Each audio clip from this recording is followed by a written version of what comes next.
Mic 19।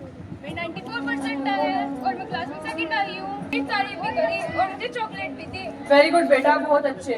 मेरा gift बेटा अब क्या मेरे थोड़ा खराब चल रहा है, अगली बार देख लेंगे। हाँ चल ठीक है। किचन में कुछ बर्तन रखे, उन्हें साफ कर ले जाके।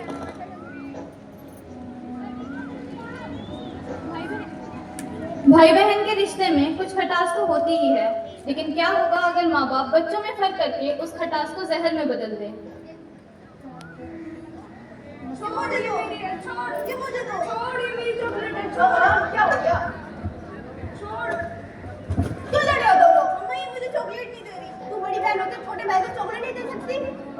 क्या बकवास करता है जैसे? चॉकलेट दो और जाओ अपने रूम जाकर सो। हम सबको बड़ा अच्छा लगता है जिस दिन पापा हमें स्कूल से लेने आ जाते हैं। लड़की तो अपने पापा को अपना सेफ जोन समझती ही है, लेकिन अगर पापा को अपनी बेटी की फिक्र ही ना हो। हर्षिता को उसके पापा स्कूल से तो ले आए, मगर उस बेचारी को गाड़ी में ही छोड़ दिया। हर्षिता कहाँ है? गाड़ी में ही है। गाड़ी में किसी भी ले आते? अरे अपने आप आ जाएगी जब ईद खुलेगी। हाँ सही कह रहे हो, खुद ही आ जाएगी। हाँ और पैसे भी। आ गई तू? चल कोई नहीं, कमरा गंदा पड़ा है, साफ कर ले जाके। क्या होगा अगर आपके माँ बाप भी आपके साथ ऐसा ही सलूक करने लगे? जाहिर सी बात है, आप अपने लिए एक आवाज़ उठाने की कोशिश तो ज़रूर करेंगे, लेकिन जैसा मैंने आपको पहले बताया था, हर फैमिली ऐसी नहीं होती। जैसे वंशिका की फैमिली, जिसे हम अब देखने जा रहे हैं।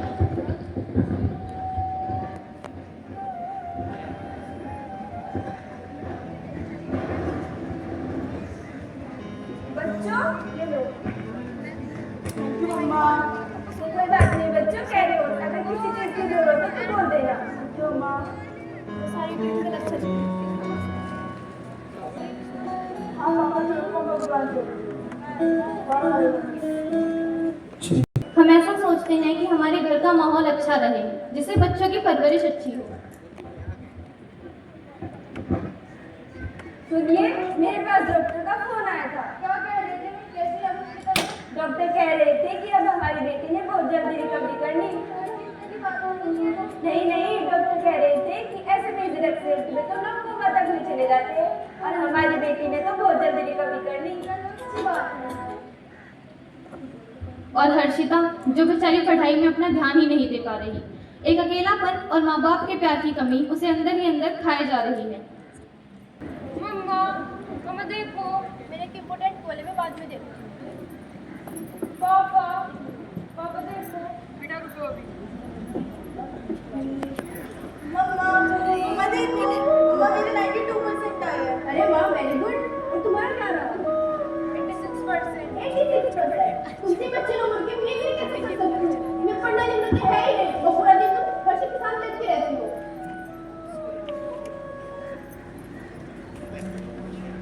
कई बार अपने काम के चलते माँ बाप ये ध्यान ही नहीं दे पाते कि उनका बच्चा उनसे चाहता क्या है। वो सोचते हैं कि उसे किसी सामान या पैसे की ज़रूरत है, लेकिन असल में बच्चों को उनके प्यार और थोड़े से वक्त की ज़रूरत होती है। मुझे आप लोगों से कुछ बात करनी है। मेरी एक इम्पोर्टेंट कॉल है, तुम जाकर देख लो। तुम्हारी इम्पोर्टेंट कॉल से ज़्यादा मेरी इम्पोर्टेंट मीटिंग है, आप खुद चले जाओ। अरे तुम्हें समझ नहीं आ रहा क्या? मैंने कहा मेरी इम्पोर्टेंट कॉल है, तुम जाकर देख लो। मेरी इम्पोर्टेंट मीटिंग चल रही है, तुम डिस्टर्ब क्यों कर रहे हो?